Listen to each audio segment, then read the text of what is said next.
दोस्तों एक बार फिर से आप सभी का बहुत बहुत स्वागत। आज इस वीडियो में जानेंगे लोकसभा चुनाव का सर्वे।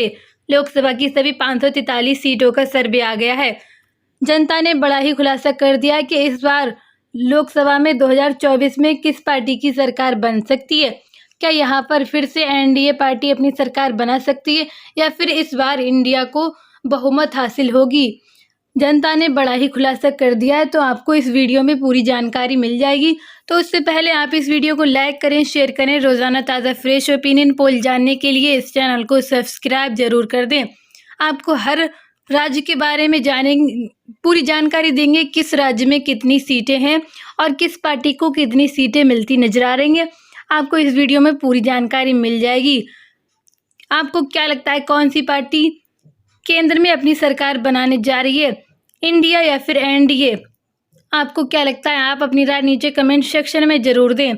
तो चलिए वीडियो को शुरू करते हैं। सबसे पहले बात करते हैं तमिलनाडु की 39 लोकसभा सीट के बारे में। इंडिया को 35 सीटें मिल सकती हैं, जबकि एनडीए को यहाँ पर 3 सीटें मिल सकती हैं और अन्य पार्टियों को 1 सीट मिलती नजर आएगी। इस बार तमिलनाडु में एनडीए को काफ़ी तगड़ा झटका लग रहा है, तो वहीं इंडिया को काफ़ी तगड़ा फायदा होता नजर आ रहा है। यहाँ पर इंडिया को 35 सीटों पाकर काफ़ी बड़ा बहुमत मिलता दिखाई दे रहा है। इसी के साथ बात की जाए तेलंगाना की 17 लोकसभा सीट के बारे में। एनडीए को 2 सीटें मिल सकती हैं, जबकि इंडिया को 7 सीटें मिलती दिखाई देंगी और अन्य पार्टियों को 8 सीटें मिल सकती हैं। इसी के साथ मध्य प्रदेश की 29 लोकसभा सीट के ऊपर बात करें तो इंडिया को 22 सीटें मिल सकती हैं, जबकि एनडीए को यहाँ पर 6 सीटें मिलती नजर आ रही हैं। यहाँ पर इस बार एनडीए को काफ़ी तगड़ा झटका लग रहा है, तो वहीं अन्य पार्टियों को 1 सीट मिलती दिखाई देगी। बात की जाए महाराष्ट्र की 48 लोकसभा सीट के बारे में। इंडिया को 31 सीटें मिल सकती हैं, जबकि एनडीए को 15 सीटें मिल सकती हैं और अन्य पार्टियों को 2 सीटें मिल सकती हैं। महाराष्ट्र में इंडिया को काफ़ी तगड़ा फायदा होता नजर आ रहा है, तो एनडीए को झटका भी लग रहा है। इसी के साथ बात की जाए कर्नाटक की 28 लोकसभा सीट के बारे में। इंडिया को 20 सीटें मिल सकती हैं, जबकि एनडीए को 4 सीटें मिल सकती हैं और अन्य पार्टियों को 4 सीटें मिलती नजर आएंगी। कर्नाटक में इंडिया काफ़ी मजबूत स्थिति में दिखाई दे रही है।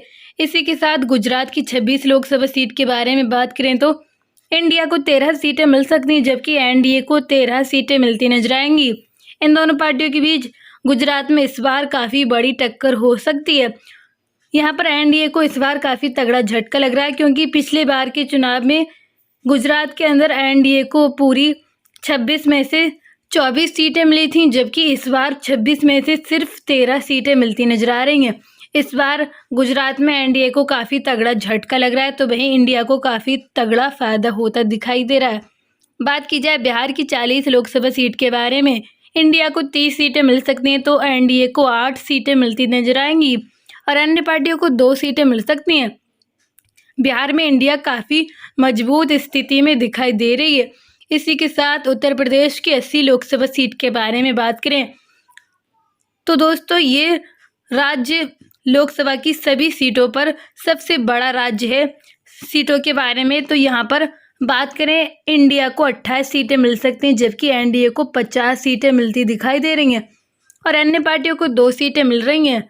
तो इस बार एनडीए को उत्तर प्रदेश में काफ़ी तगड़ा झटका लग रहा है, क्योंकि पिछले बार के चुनाव में बीजेपी पार्टी को यहाँ पर उत्तर प्रदेश के अंदर 80 सीटों में से 64 सीटें बहुमत पर हासिल हुई, जबकि इस बार एनडीए को 50 सीटें मिलती नजर आ रही हैं।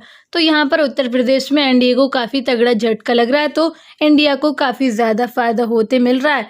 इसी के साथ पंजाब की 13 लोकसभा सीट के बारे में बात करें तो इंडिया को 12 सीटें मिल सकती हैं, जबकि एनडीए को 1 सीट मिल सकती है। यहाँ पर इंडिया काफ़ी मजबूत स्थिति में दिखाई दे रही है। इसी के साथ बात की जाए हरियाणा की 10 लोकसभा सीट के बारे में। इंडिया को 8 सीटें मिल सकती हैं, जबकि एनडीए को 2 सीटें मिलती नजर आ रही हैं। इंडिया को तगड़ा फायदा हो रहा है, तो एनडीए को तगड़ा झटका लग रहा है। तो दोस्तों अभी तक हमने लोकसभा की 330 सीटों पर चर्चा कर ली है, जिसमें से इंडिया को 206 सीटें मिल चुकी हैं और एनडीए को यहाँ पर 104 सीटें मिली, जबकि अन्य पार्टियों को अभी तक 20 सीटें हासिल हो चुकी हैं। तो इन 330 सीटों पर इंडिया गठबंधन को अब तक काफ़ी तगड़ा फायदा हुआ है 206 सीटों को पाकर, जबकि एनडीए दल को यहाँ पर 104 सीट को पाकर काफ़ी तगड़ा झटका लगा है। तो दोस्तों इसी के साथ बात की जाए अगले राज्य पर, यह मेघालय। यहाँ पर 2 लोकसभा की सीट है, इंडिया को 1 सीट मिल सकती है जबकि एनडीए को 1 सीट मिल सकती है। इन दोनों पार्टियों के बीच मुकाबला होता नजर आ रहा है। इसी के साथ पश्चिम बंगाल की 42 लोकसभा सीट के बारे में बात करें तो इंडिया को 41 सीटें मिल सकती हैं जबकि एनडीए को 1 सीट मिल सकती है। पश्चिम बंगाल में इंडिया काफ़ी ज़्यादा मजबूत स्थिति में नजर आ रही है, तो एनडीए काफ़ी तगड़ा झटका खाते दिखाई दे रही है। आंध्र प्रदेश की 25 लोकसभा सीट के ऊपर बात करें तो इंडिया को 8 सीटें मिल सकती हैं जबकि एनडीए को 0 सीट मिल सकती है और अदर पार्टी को 17 सीटें मिलती दिखाई दे रही हैं। यहाँ पर इंडिया को फ़ायदा होता नजर आ रहा है जबकि एनडीए को यहाँ पर काफ़ी तगड़ा झटका लग सकता है, क्योंकि आंध्र प्रदेश में एनडीए को पूरी तरह से सफाया होता दिखाई दे रहा है। इसी के साथ राजस्थान की 25 लोकसभा सीट के बारे में बात करें तो इंडिया को मिल सकती हैं 17 सीटें जबकि एनडीए को 7 सीटें मिल सकती हैं और अन्य पार्टियों को 1 सीट मिलती नजर आ रही है।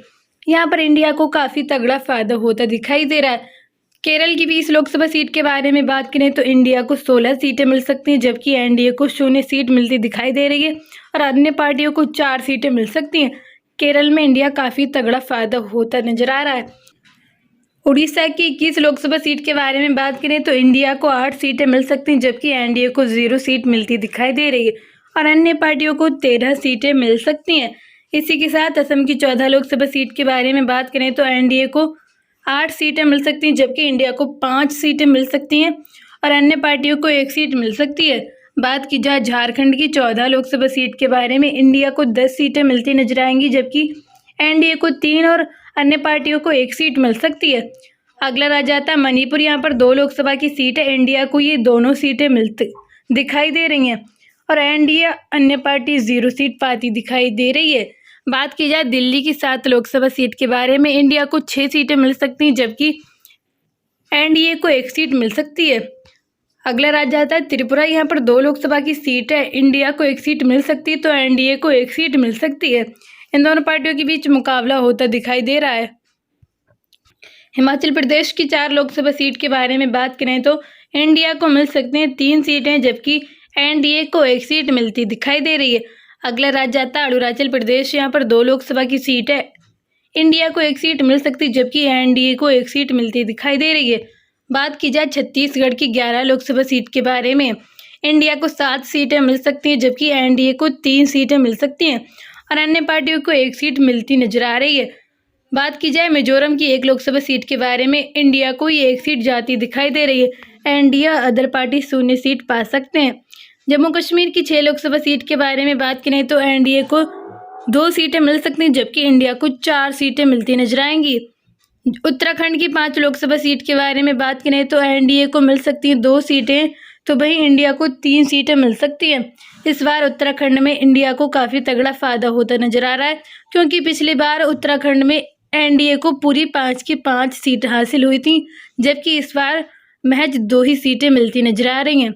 बात की जाए नागालैंड की 1 लोकसभा सीट के बारे में, इंडिया को ये 1 सीट जाती नजर आएगी। सिक्किम की 1 लोकसभा सीट के बारे में बात करें तो इंडिया को ये 1 सीट जाती नजर आएगी। इसी के साथ गोवा की 2 लोकसभा सीट के बारे में बात करें तो इंडिया को 1 सीट मिल सकती जबकि एनडीए को 1 सीट मिलती दिखाई दे रही है। तो दोस्तों सभी केंद्र शासित प्रदेश की 6 लोकसभा सीट के बारे में बात करें तो इंडिया को 3 सीटें मिल सकती हैं जबकि एनडीए को 3 सीटें मिल सकती है। तो यहाँ पर दोनों पार्टियों के बीच मुकाबला भी हो सकता है। लोकसभा की सभी 543 सीटों का सर्वे सामने निकल कर आ गया है। यहाँ पर इंडिया को मिली है 346 सीटें जबकि एनडीए को इस बार 139 सीटें मिली हैं और आदर्श पार्टी को यहाँ पर मिल चुकी हैं 58 सीटें।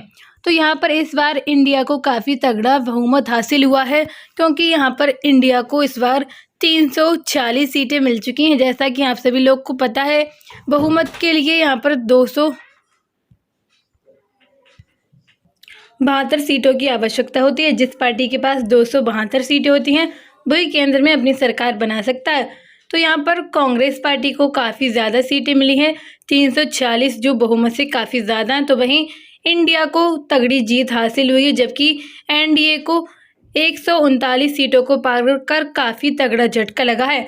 तो दोस्तों, आप लोगों की क्या राय, कौन सी पार्टी केंद्र में अपनी सरकार बना सकती है, एनडीए या फिर इंडिया? आप अपनी राय नीचे कमेंट सेक्शन में जरूर दें। वीडियो को लाइक करें, शेयर करें। रोजाना ताज़ा फ्रेश ओपिनियन पोल जानने के लिए चैनल को सब्सक्राइब जरूर कर लें। Thank you so much.